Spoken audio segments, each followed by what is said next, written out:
Hello, everybody. All right, Emiliano, you kept asking me about doing a YouTube live, and I just tried it, and it won't let me because I have to have 1,000 subscribers, and I'm not that popular. So I'll just keep recording them, and you guys will be able to watch them on there. Okay, so we left off after chapter 1. Chapter 2 is called The Vanishing Glass. Nearly 10 years had passed since the Dursleys had woken up to find their nephew on the front step, but Privet Drive had hardly changed at all. The sun rose on the same tidy front gardens and lit up the brass number 4 on the Dursleys' front door. It crept into their living room, which was almost exactly the same as it had been on the night when Mr. Dursley had seen that fateful news report about the owls. Only the photographs on the mantelpiece really showed how much time had passed. 10 years ago, there had been lots of pictures of what looked like a large pink beach ball wearing different colored bonnets. But Dudley Dursley was no longer a baby, and now the photographs showed a large blonde boy riding his first bicycle, on a carousel at the fair, playing a computer game with his father, being hugged and kissed by his mother. The room held no sign at all that another boy lived in the house too. Yet Harry Potter was still there, asleep at the moment, but not for long. His Aunt Petunia was awake, and it was her shrill voice that made the first noise of the day. Up! Get up! Now! Harry woke with a start. His aunt rapped on the door again. Up! She screeched. Harry heard her walking toward the kitchen, and then the sound of the frying pan being put on the stove. He rolled onto his back and tried to remember the dream he had been having. It had been a good one. There had been a flying motorcycle in it. He had a funny feeling he'd had the same dream before. His aunt was back outside the door. Are you up yet? She demanded. Nearly, said Harry. Well, get a move on. I want you to look after the bacon. And don't you dare let it burn. I want everything perfect on Duddy's birthday. Harry groaned. What did you say? His aunt snapped through the door. Nothing. Dudley's birthday. How could he have forgotten? Harry got slowly out of bed and started looking for socks. He found a pair under his bed and, after pulling a spider off one of them, put them on. Harry was used to spiders because the cupboard under the stairs was full of them, and that was where he slept. When he was dressed, he went down the hall into the kitchen. The table was almost hidden beneath all Dudley's birthday presents. It looked as though Dudley had gotten the new computer he wanted, not to mention the second television and the racing bike. Exactly why Dudley wanted a racing bike was a mystery to Harry, as Dudley was very fat and hated exercise. Unless, of course, it involved punching somebody. Dudley's favorite punching bag was Harry, but he couldn't often catch him. Harry didn't look it, but he was very fast. Perhaps it had something to do with living in a dark cupboard, but Harry had always been small and skinny for his age. He looked even smaller and skinnier than he really was, because all he had to wear were old clothes of Dudley's, and Dudley was about 4 times bigger than he was. Harry had a thin face, knobbly knees, black hair, and bright green eyes. He wore round glasses held together with a lot of Scotch tape because of all the times Dudley had punched him on the nose. The only thing Harry liked about his own appearance was a very thin scar on his forehead that was shaped like a bolt of lightning.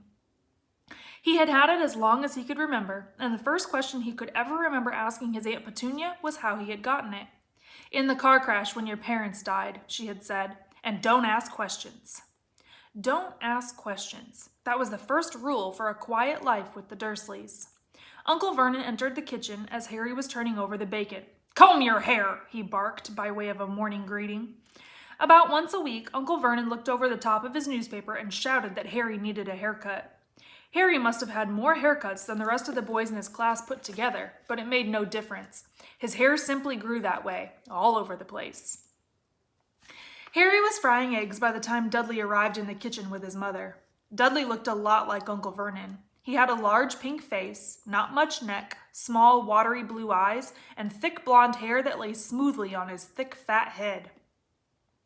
Aunt Petunia often said that Dudley looked like a baby angel. Harry often said that Dudley looked like a pig in a wig. Harry put the plates of egg and bacon on the table, which was difficult as there wasn't much room. Dudley, meanwhile, was counting his presents. His face fell. 36, he said, looking up at his mother and father. That's 2 less than last year. Darling, you haven't counted Auntie Marge's present. See, it's here under this big one from Mommy and Daddy. All right. 37 then, said Dudley, going red in the face. Harry, who could see a huge Dudley tantrum coming on, began wolfing down his bacon as fast as possible in case Dudley turned the table over. Aunt Petunia obviously scented danger too, because she said quickly, "And we'll buy you another 2 presents while we're out today. How's that, Pumpkin? 2 more presents. Is that all right?" Dudley thought for a moment. It looked like hard work. Finally, he said slowly, "So I'll have 39 sweetums," said Aunt Petunia. "Oh." Dudley sat down heavily and grabbed the nearest parcel. "All right, then." Uncle Vernon chuckled. "Little Tyke wants his money's worth, just like his father. Attaboy, Dudley." He ruffled Dudley's hair. At that moment, the telephone rang, and Aunt Petunia went to answer it while Harry and Uncle Vernon watched Dudley unwrap the racing bike, a video camera, a remote control airplane, 16 new computer games, and a VCR. He was ripping the paper off a gold wristwatch when Aunt Petunia came back from the telephone, looking both angry and worried. "Bad news, Vernon," she said. "Mrs. Figg's broken her leg. She can't take him." She jerked her head in Harry's direction. Dudley's mouth fell open in horror, but Harry's heart gave a leap. Every year on Dudley's birthday, his parents took him and a friend out for the day, to adventure parks, hamburger restaurants, or the movies. Every year, Harry was left behind with Mrs. Figg, a mad old lady who lived 2 streets away. Harry hated it there. The whole house smelled of cabbage, and Mrs. Figg made him look at photographs of all the cats she'd ever owned. "Now what?" said Aunt Petunia, looking furiously at Harry, as though he'd planned this. Harry knew he ought to feel sorry that Mrs. Figg had broken her leg, but it wasn't easy when he reminded himself it would be a whole year before he had to look at Tibbles, Snowy, Mr. Paws, and Tufty again. "We could phone Marge," Uncle Vernon suggested. "Don't be silly, Vernon. She hates the boy." The Dursleys often spoke about Harry like this, as though he wasn't there, or rather, as though he was something very nasty that couldn't understand them, like a slug. "What about what's-her-name, your friend, Yvonne? On vacation in Majorca," snapped Aunt Petunia. "You could just leave me here," Harry put in hopefully. He'd be able to watch what he wanted on television for a change, and maybe even have a go on Dudley's computer. Aunt Petunia looked as though she'd just swallowed a lemon. "And come back and find the house in ruins?" she snarled. "I won't blow up the house," said Harry, but they weren't listening. "I suppose we could take him to the zoo," said Aunt Petunia slowly, "and leave him in the car." "That car's new. He's not sitting in it alone." Dudley began to cry loudly. In fact, he wasn't really crying. It had been years since he'd really cried, but he knew that if he screwed up his face and wailed, his mother would give him anything he wanted. "Dinky Duddy-dums, don't cry! Mummy won't let him spoil your special day," she cried, flinging her arms around him. "I don't want him to come," Dudley yelled between huge pretend sobs. "He always spoils everything." He shot Harry a nasty grin through the gap in his mother's arms. Just then, the doorbell rang. "Oh, good Lord, they're here," said Aunt Petunia frantically. And a moment later, Dudley's best friend, Piers Polkiss, walked in with his mother. Piers was a scrawny boy with a face like a rat. He was usually the one who held people's arms behind their backs while Dudley hit them. Dudley stopped pretending to cry at once. Half an hour later, Harry, who couldn't believe his luck, was sitting in the back of the Dursleys' car with Piers and Dudley on the way to the zoo for the first time in his life. His aunt and uncle hadn't been able to think of anything else to do with him, but before they'd left, Uncle Vernon had taken Harry aside. "I'm warning you," he had said, putting his large purple face right up close to Harry's. "I'm warning you now, boy. Any funny business, anything at all, and you'll be in that cupboard from now until Christmas." "I'm not going to do anything," said Harry, honestly. But Uncle Vernon didn't believe him. No one ever did. The problem was, strange things often happened around Harry, and it was just no good telling the Dursleys he didn't make them happen. Once, Aunt Petunia, tired of Harry coming back from the barber's looking as though he hadn't been at all, had taken a pair of kitchen scissors and cut his hair so short he was almost bald except for his bangs, which she left to hide that horrible scar. Dudley had laughed himself silly at Harry, who spent a sleepless night imagining school the next day, where he was already laughed at for his baggy clothes and taped glasses. Next morning, however, he had gotten up to find his hair exactly as it had been before Aunt Petunia had sheared it off.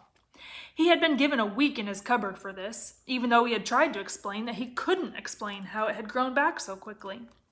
Another time, Aunt Petunia had been trying to force him into a revolting old sweater of Dudley's, brown with orange puffballs. The harder she tried to pull it over his head, the smaller it seemed to become, until finally it might have fitted a hand puppet, but certainly wouldn't fit Harry. Aunt Petunia had decided it must have shrunk in the wash, and to his great relief, Harry wasn't punished. On the other hand, he had gotten into terrible trouble for being found on the roof of the school kitchens. Dudley's gang had been chasing him as usual, when as much to Harry's surprise as anyone else's, there he was sitting on the chimney. The Dursleys had received a very angry letter from Harry's headmistress, telling them Harry had been climbing school buildings. But all he'd tried to do, as he shouted at Uncle Vernon through the locked door of his cupboard, was jump behind the big trash cans outside the kitchen doors. Harry supposed that the wind must have caught him in mid-jump. But today, nothing was going to go wrong. It was even worth being with Dudley and Pierce to be spending the day somewhere that wasn't school, his cupboard, or Mrs. Figg's cabbage-smelling living room. While he drove, Uncle Vernon complained to Aunt Petunia. He liked to complain about things. People at work, Harry, the council, Harry, the bank, and Harry were just a few of his favorite subjects. This morning, it was motorcycles. "Roaring along like maniacs, the young hoodlums," he said as a motorcycle overtook them. "I had a dream about a motorcycle," said Harry, remembering suddenly. "It was flying." Uncle Vernon nearly crashed into the car in front. He turned right around in his seat and yelled at Harry, his face like a gigantic beet with a mustache. "Motorcycles don't fly!" Dudley and Pierce sniggered.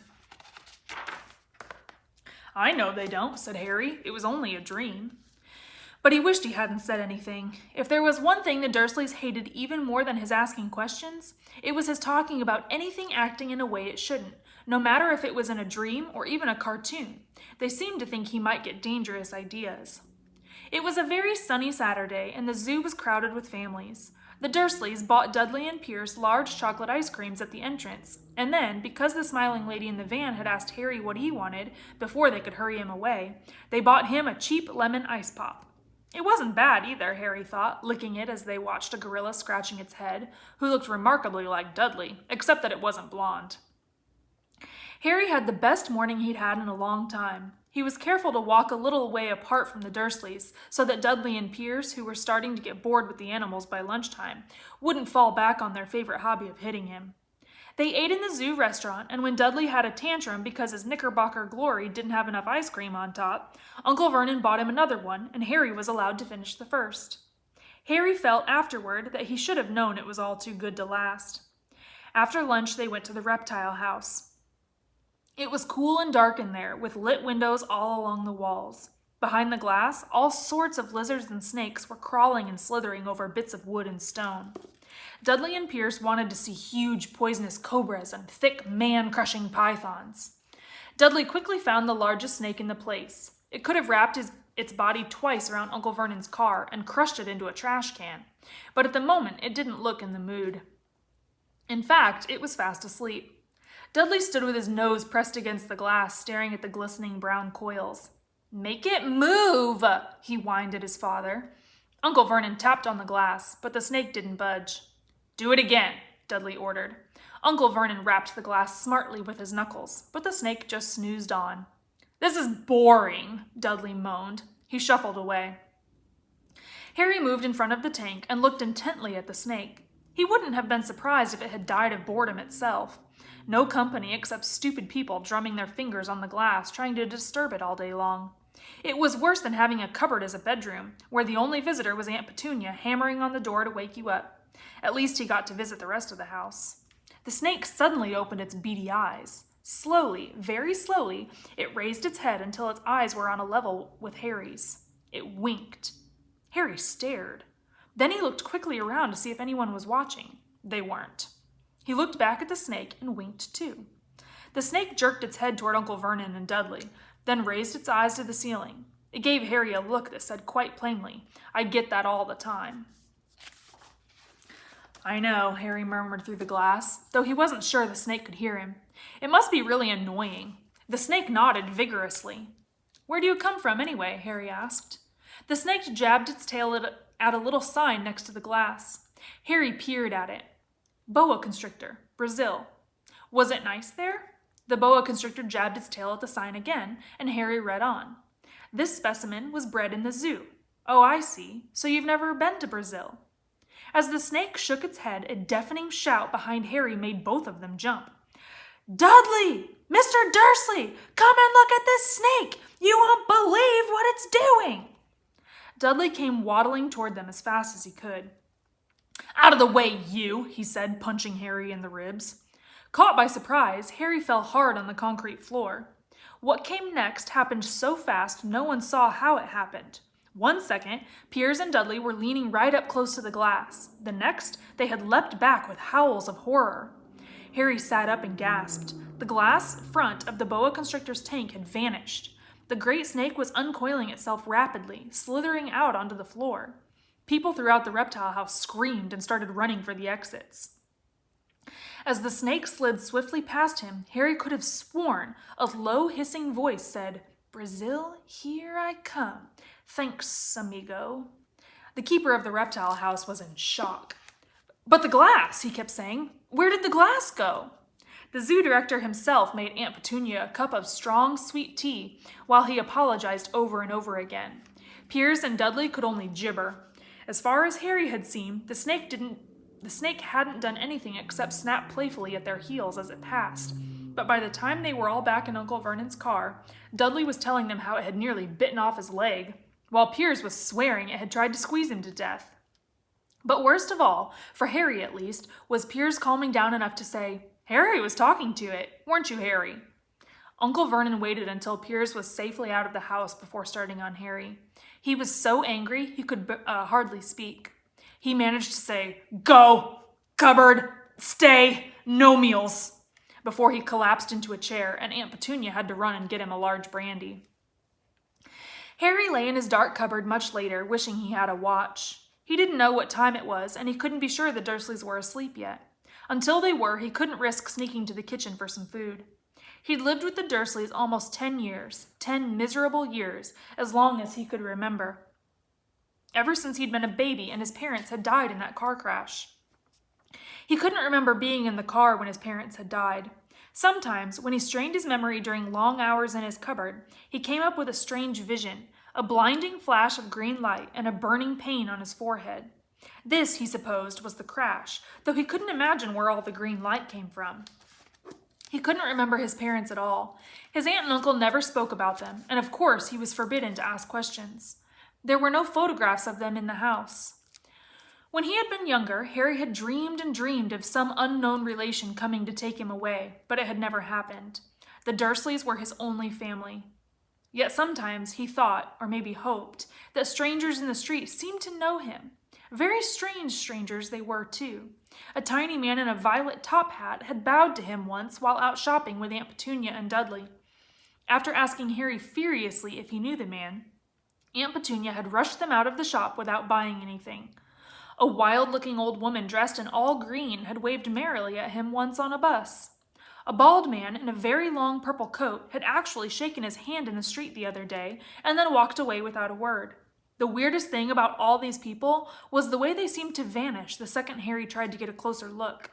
At school, Harry had no one. Everybody knew that Dudley's gang hated that odd Harry Potter in his baggy old clothes and broken glasses, and nobody liked to disagree with Dudley's gang. That's the end of Chapter 2. We will continue with Chapter 3 on Monday, since today is Friday. So I hope you all have a wonderful weekend, and I will talk to you later. Bye.